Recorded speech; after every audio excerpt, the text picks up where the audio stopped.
Today our topic is chapter 7 triangles. We have done already with the introduction of the triangles and the basic terms of the triangles. वो हम कर चुके हैं previous class में. अब हम यहाँ पे क्या डिस्कस करेंगे जो कि हमारे सिलेबस में है. सिलेबस में क्या है हमारे पास कॉन्ग्रुएंस यानी कि कॉन्ग्रुएंट. ठीक है, तो सबसे पहले मीनिंग समझते हैं कॉन्ग्रुएंट होता क्या है. कॉन्ग्रुएंट फिगर्स, सबसे पहले मैंने कोई भी फिगर ले ली फिर ट्राइंगल पे आएंगे. तो कॉन्ग्रुएंट फिगर्स का क्या मतलब होता है, टू ज्योमेट्रिकल फिगर्स यानी कि कोई भी दो फिगर्स हैं हमारे पास having exactly the same shape and same size.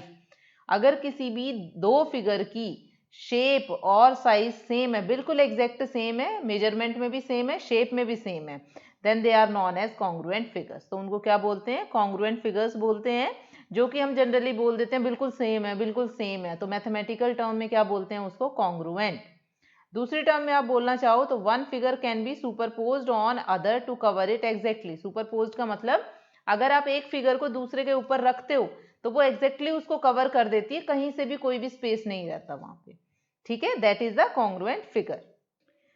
अब हमने फिगर्स पे तो बात कर ली. अब हमारा चैप्टर क्या है, ट्राइंगल्स. तो हमें कॉन्ग्रुएंट ट्राइंगल्स पढ़ने हैं ऑब्वियसली चैप्टर के अंदर. तो अब कॉन्ग्रुएंट ट्राइंगल देखते हैं क्या होता है. कॉन्ग्रुएंट की डेफिनेशन समझ आ गई तो कॉन्ग्रुएंट ट्राइंगल भी लिख सकते हैं. कॉन्ग्रुएंट ट्राइंगल्स क्या होंगे, ऑब्वियसली दो ट्राइंगल होने चाहिए तभी उनके शेप और साइज की बात कर सकते हैं. Two congruent triangles, two triangles are congruent if and only if. ये IFF जो लिखा है ये शॉर्ट फॉर्म होती है किसकी, इफ एंड ओनली इफ. ठीक है, इसकी शॉर्ट फॉर्म है IFF, आप भी लिख सकते हो इसको. If one of them can be made to superpose on the other so as to cover it exactly, जैसे हमने कॉन्ग्रुएंट फिगर्स में लिखा था. दूसरी लैंग्वेज में आप क्या बोल सकते हो, बोथ ट्राइंगल, दोनों ट्राइंगल क्या होने चाहिए, सेम शेप होनी चाहिए, सेम साइज होना चाहिए. ठीक है, two triangles which are having same shape and same size are said to be congruent. ठीक, कोई एग्जांपल ले लेते हैं. सपोज मेरे पास एक ट्राइंगल है, कोई भी नाम दे दो, जैसे ये मैंने ट्राइंगल लिया ABC. ठीक है, मेजरमेंट मैंने इसकी ले ली, यहाँ पे 4.5, यहाँ पे 4 और यहाँ पे 5. ये ट्राइंगल हो गया. सेकंड ट्राइंगल लिया मैंने ऐसे, इसको नेम दे दिया मैंने, क्या दिया, PQR. PQR. ठीक है, अब PQR और ABC मेरे को ये बताने हैं कॉन्ग्रुएंट हैं, तो उसके लिए मुझे क्या करना पड़ेगा, जैसे P है वहां पे A लेना पड़ेगा. तो ये मेरा आ गया 4.5. ठीक है, QR मेरे पास आएगा 5 और ये बना 4. अब आप ध्यान से देखो AB लेंथ कितनी है 4.5, तो यहाँ पे PQ लेंथ कितनी है 4.5, ये दोनों इक्वल हो गए. ठीक है, शेप तो सेम लग रही है, एक को उल्टा रख से तो कोई फर्क पड़ेगा नहीं. अब देखो दोनों ट्राइंगल की शेप तो सेम है, एक को सीधा रखा है एक को उल्टा रखा है, तो उससे तो कोई फर्क नहीं पड़ेगा. हम लेंथ पे डील करते हैं इक्वल है कि नहीं. तो AB इक्वल आ गए यहाँ पे मेरे पास. फिर देखो यहाँ पे क्या है, QR है 5 और यहाँ पे BC है मेरे पास 5. तो ये वाली लेंथ मेरे पास कितनी आ गई, इक्वल आ गई किसके, QR के. मैंने दो कट लगा दिए. लास्ट थर्ड बची तो वो भी इक्वल है, ये तीनों पे कट लगा दिया. तो मतलब क्या हुआ, ट्राइंगल की तीनों साइड्स इक्वल आई मेजरमेंट में भी और उसकी शेप भी सेम है. ठीक है, यहाँ से क्या है, ABC और PQR की क्या है, शेप भी सेम है, शेप हो गई सेम, और क्या हो गया, साइज भी हो गया सेम. साइज कैसे सेम हुआ, तीनों की मेजरमेंट क्या है, इक्वल है, सेम सेंटीमीटर में. तो अगर ऐसे कोई भी ट्राइंगल दे रखा हो तो हम कैसे लिखेंगे, ट्राइंगल ABC, नोटेशन इंपॉर्टेंट है, ये ट्राइंगल PQR. ऐसे इक्वल टू साइन बना के उसके ऊपर ऐसे उल्टा S टाइप में बनाते हैं. ये जो साइन होता है ये साइन होता है कॉन्ग्रुएंट टू. ठीक है, कौन सा साइन है हमारे पास, ऐसे इक्वल टू बनाना है, साथ में ऊपर उल्टा S की तरह बनाना है, ये साइन होता है कॉन्ग्रुएंट टू. अब कॉन्ग्रुएंट टू में आपको ये ध्यान रखना है कि जो पार्ट जिसके इक्वल है उसी की फॉर्मेट में लिखते हैं. कैसे, जैसे AB इक्वल था किसके, PQ के, तो अगर यहाँ पे AB आया है तो यहाँ पे PQ आना चाहिए, वही लिखा है.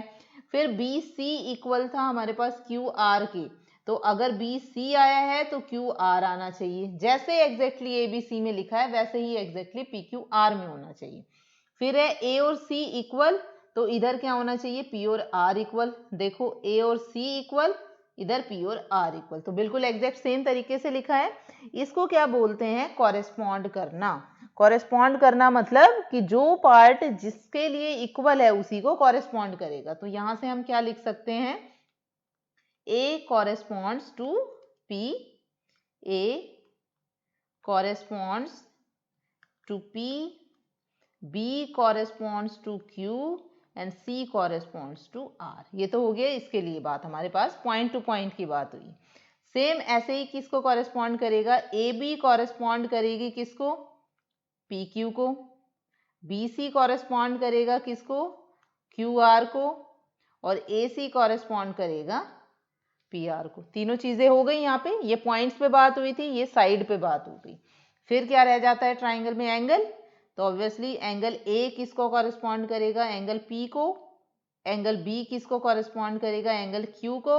और एंगल C किसको कॉरेस्पॉन्ड करेगा? एंगल R को। तो ये सारी चीजें किससे आ गई? कॉरेस्पॉन्ड से आ गई। या मैं डायरेक्टली लिखना चाहूं तो कैसे लिख सकती हूँ? A P B Q C R। ये डबल एरो का मतलब जो भी चीज आप A में लोगे वो P तक, P से A तक, ऐसे ही B से Q, Q से B, C से R, R से C, ये सारे कॉरेस्पॉन्ड हो गए। तो ये जो कॉरेस्पॉन्ड होता है इनको क्या बोलते हैं? Corresponding parts of congruent triangle. क्या बोलेंगे इनको? Corresponding parts of congruent triangle. ये बहुत इंपॉर्टेंट है, corresponding part of congruent triangles. ठीक है, और ये क्या होते हैं मेरे पास? हमेशा आर इक्वल, ये ध्यान रखना है। जो कॉरेस्पॉन्डिंग पार्ट्स है ट्राइंगल के वो हमेशा क्या होंगे? इक्वल होंगे। ये इंपॉर्टेंट है। बट अगर हमें क्वेश्चन में करना हो तो इतना लंबा लिखने की जरूरत नहीं है, हम शॉर्ट में क्या लिख सकते हैं इसको? शॉर्टकट क्या है इसका? शॉर्टकट क्या है इसका? CPCT, corresponding part of congruent triangles. ठीक है, ये ध्यान रखना है, इंपॉर्टेंट चीज है जो बता रही हूँ, इट इज वेरी इंपॉर्टेंट, क्योंकि हर जगह यही लिखना है। ठीक है, तो सबसे पहले तो हम चेक करेंगे कि दोनों ट्राइंगल्स कॉन्ग्रुएंट है कि नहीं। अगर कॉन्ग्रुएंट है तो उसके सारे पार्ट्स एक दूसरे को कॉरेस्पॉन्ड करेंगे। कॉरेस्पॉन्ड अगर जो पार्ट कर रहे हैं तो वो क्या होंगे? इक्वल होंगे। Corresponding parts of congruent triangle are equal। और शॉर्टकट में क्या लिख सकते हैं? by CPCT।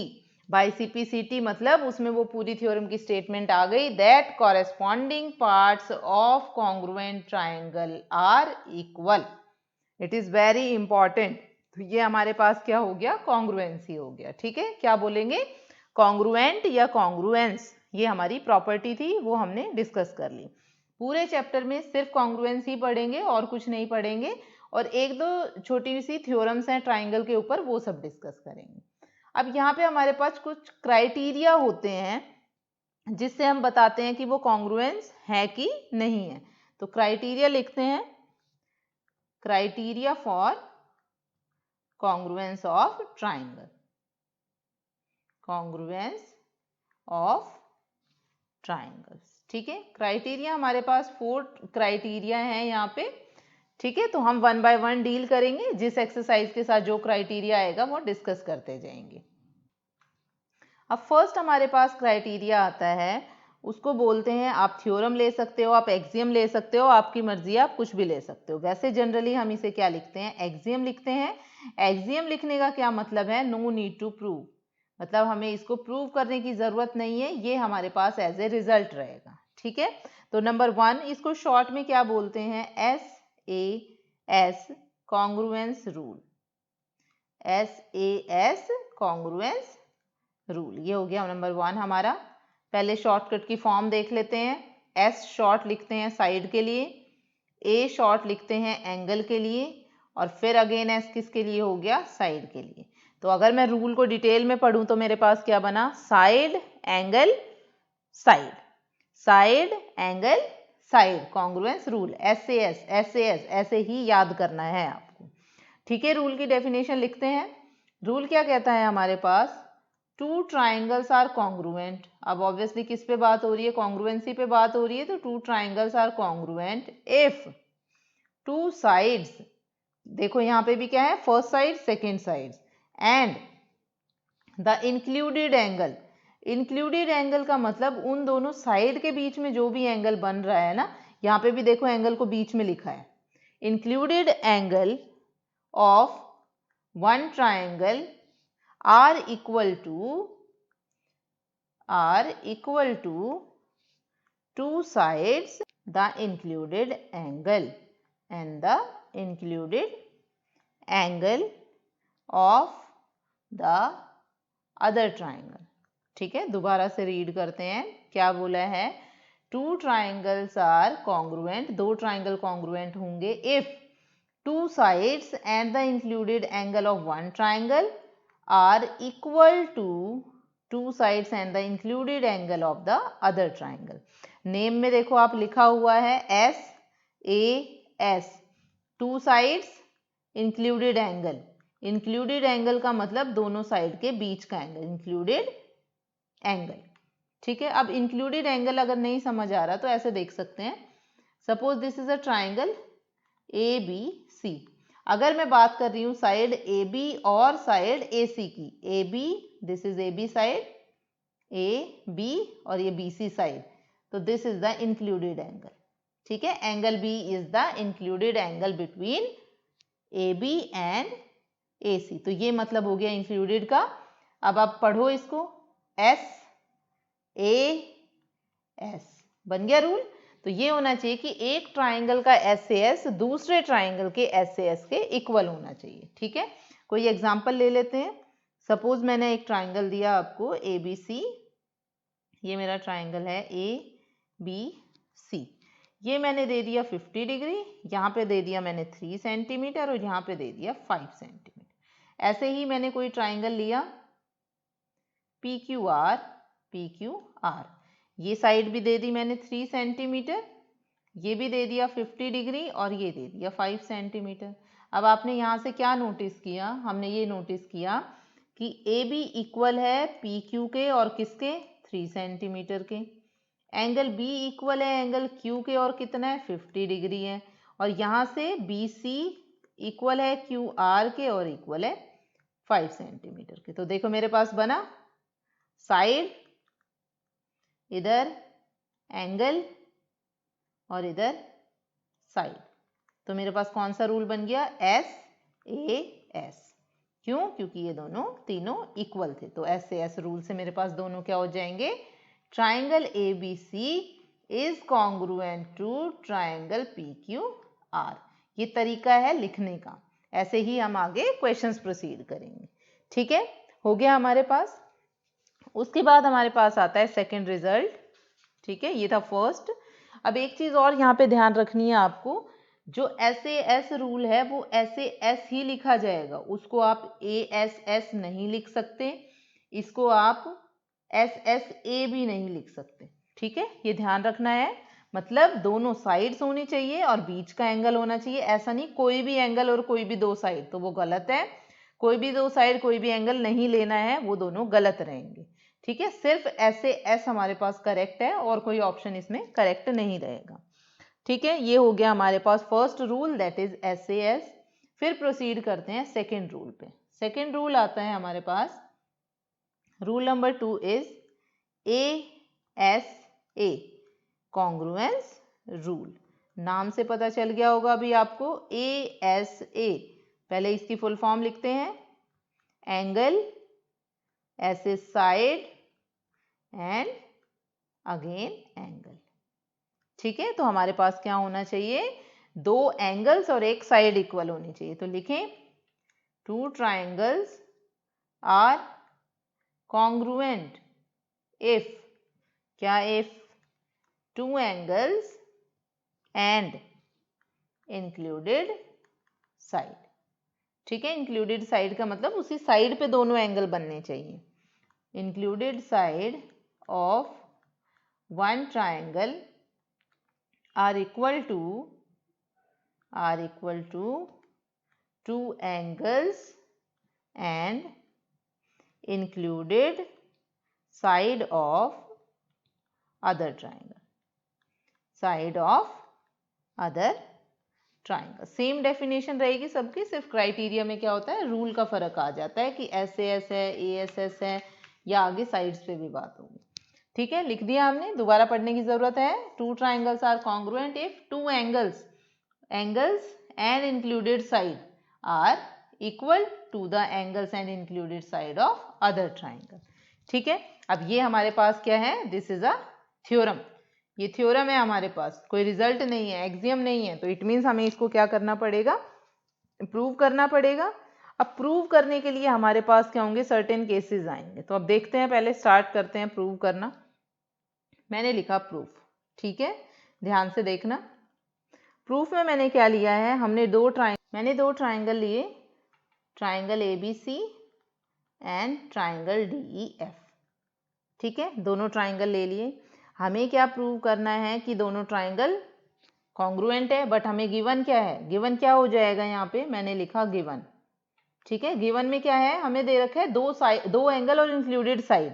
तो मैंने ले लिया दो एंगल, कौन कौन से, angle B equals to angle E, angle C equals to, ये दोनों एंगल इक्वल ले लिए। और इंक्लूडेड साइड का मतलब अब B और E पे बात हुई है और इधर C और F पे बात हो रही है, तो ये दोनों साइड्स होंगी and BC equals to EF। ये हो गया। ठीक है, हमें क्या करना है, टू प्रूव में हमें क्या लेना है, triangle ABC is congruent to triangle DEF। ये हमें प्रूव। अब स्टार्ट करते हैं प्रूव करना। ठीक है, तीनों एंगल इक्वल, साइड इक्वल हो गए। अब आ जाता है हमारे पास प्रूफ। अब प्रूफ में सबसे पहले तो हमें क्या करना पड़ेगा, फिगर बनानी पड़ेगी। तो हम फिगर बना लेते हैं। पहले हमारे पास क्या है, ट्राइंगल ABC है। ठीक है, this is my triangle ABC।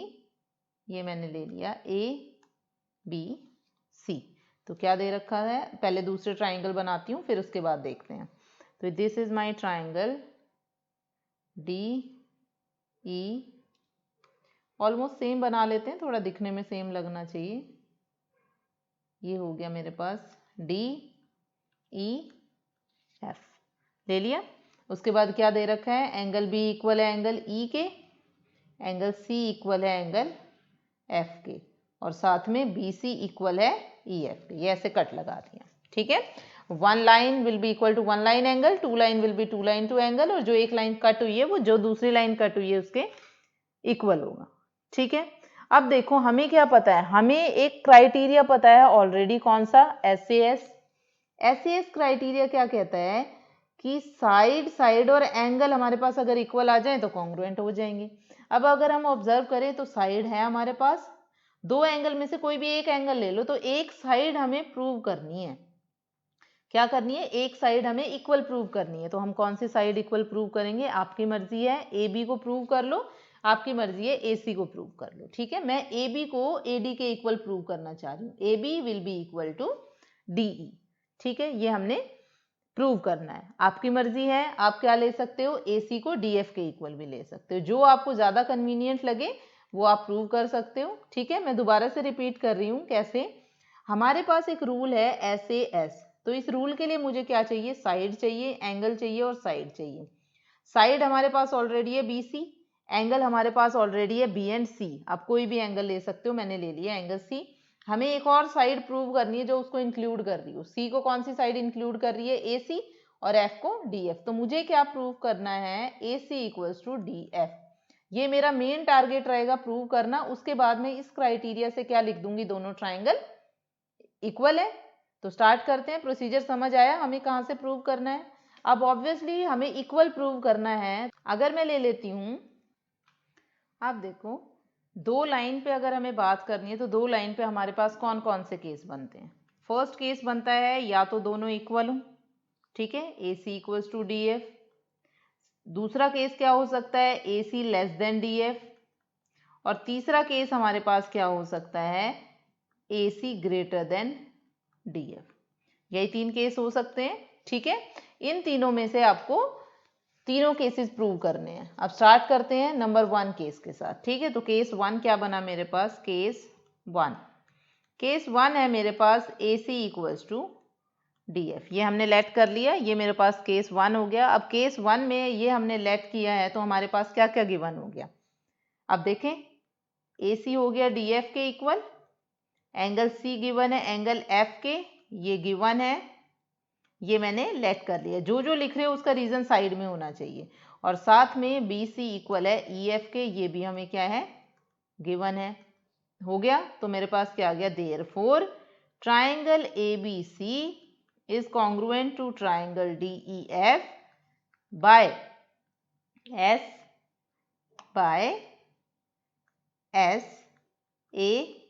SAS। ठीक है, ये SAS हो गया बाय SAS रूल, लिख दिया। फर्स्ट केस हो गया हमारे पास।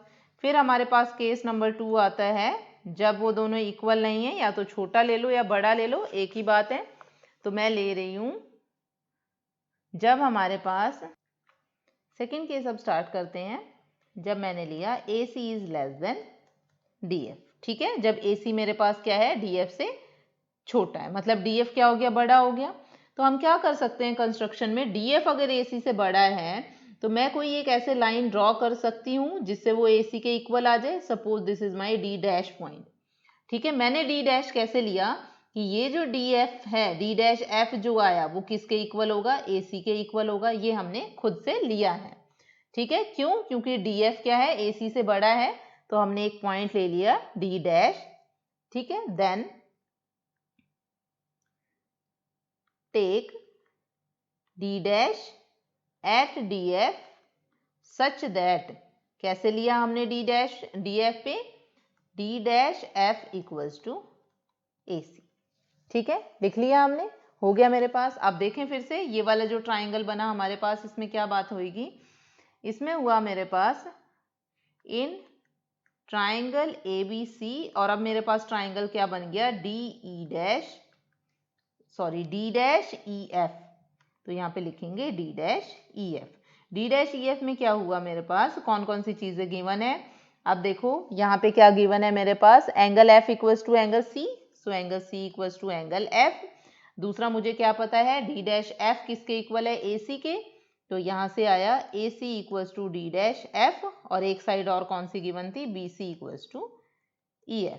यहाँ से क्या पता चला, this implies triangle ABC is congruent to triangle D dash EF। Reason क्या आ जाएगा मेरे पास, अगेन बाय SAS रूल। देखो आ गया कॉन्ग्रुएंट। अब कॉन्ग्रुएंट है तो CPCT से सारे पार्ट्स इक्वल होंगे। सारे पार्ट्स इक्वल होने का मतलब जितने भी एंगल्स हैं वो सब इक्वल होंगे। साइड पे तो बात हो ही चुकी है, अब एंगल की बात होगी। तो यहाँ से मेरे पास आया, दिस इम्प्लाइज क्या क्या इक्वल आएगा मेरे पास, angle ABC will be equal to angle D dash EF, angle यहाँ पे लिखा बाय CPCT। ठीक है, बट अब आप देखोगे यहाँ से angle ABC, this is angle ABC, ये B हो गया, और ये यहाँ पे हो गया D डैश EF। ये दोनों क्या है, इक्वल आ गए। बट क्वेश्चन में क्या दे रखा था कि एंगल B जो है वो किसके इक्वल है, कंप्लीट एंगल E के। तो क्या ये पॉसिबल है कि कोई भी एंगल बड़े वाले एंगल के भी इक्वल और छोटे एंगल के भी इक्वल हो, नहीं है पॉसिबल। कब पॉसिबल हो सकता है, सिर्फ जब ये दोनों एंगल सेम बन जाए, मतलब D डैश लाइन अगर मूव करते हुए D पे पहुंच जाए तो ये दोनों एंगल इक्वल बन जाएंगे। ये सिर्फ तभी पॉसिबल हो सकता है, उसके अलावा पॉसिबल नहीं होगा। But angle ABC is given as angle DEF, क्यों, क्योंकि ये गिवन है। ठीक है, this is only possible, this is only possible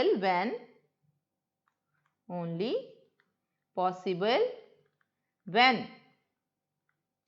D and D dash coincide।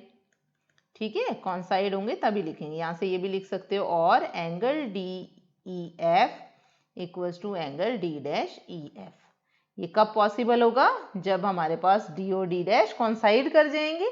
कॉन्साइड कर जाएंगे, दिस इम्प्लाइज हमारे पास क्या आ जाएगा, जो हमारा AC था वो किसके इक्वल आ जाएगा, DF, और triangle ABC will congruent to triangle DEF, क्योंकि हमने ऊपर प्रूव किया था। तो यहाँ से आ गया कॉन्ग्रुएंट है। ठीक है, अब आता है थर्ड केस। थर्ड केस में क्या है, A C greater than D F, तो हम लिख देंगे similarly as part 2 triangle A B C will be congruent to triangle D F. तो हमने देखो तीनों पार्ट में प्रूव कर दिया कि triangle A B C D E F congruent है, तीनों पार्ट में प्रूव हो गया। तो इट मीन्स अब ये हमारे पास एक थ्योरम है जिसको हम यूज कर सकते हैं एज अ रिजल्ट क्वेश्चंस के अंदर। जैसे हमने SAS लिया था ऐसे ही हम ASA को भी क्वेश्चंस के अंदर यूज कर सकते हैं। ये भी हमारे पास एक थ्योरम हो गई। ठीक है, अब देखो यहाँ पे लिखा है ASA, बट ASA को हम ASA इज करेक्ट, बट इसको हम AS भी ले सकते हैं, ये भी करेक्ट है, इसमें कोई गलत नहीं है। ठीक है, ये भी ले सकते हैं, ये भी ले सकते हैं, मतलब दो एंगल होनी चाहिए और कोई भी साइड आना चाहिए। जनरली ASA ही लेते हैं, बट AS भी ले सकते हो। AS का मतलब है दोनों एंगल साथ में और कोई भी साइड हो, जरूरी नहीं है इंक्लूडेड साइड होनी चाहिए। बोथ आर करेक्ट, ये ध्यान रखना है, ये भी इंपॉर्टेंट है क्योंकि कई बार ऐसा हमें गिवन होता है और हम उसको लेते नहीं है। Both are correct. ठीक है, तो ये दो क्राइटेरिया हो गए हमारे पास। उसके बाद हमारी आती है एक्सरसाइज। तो नेक्स्ट क्लास में हम एक्सरसाइज कंटिन्यू करेंगे।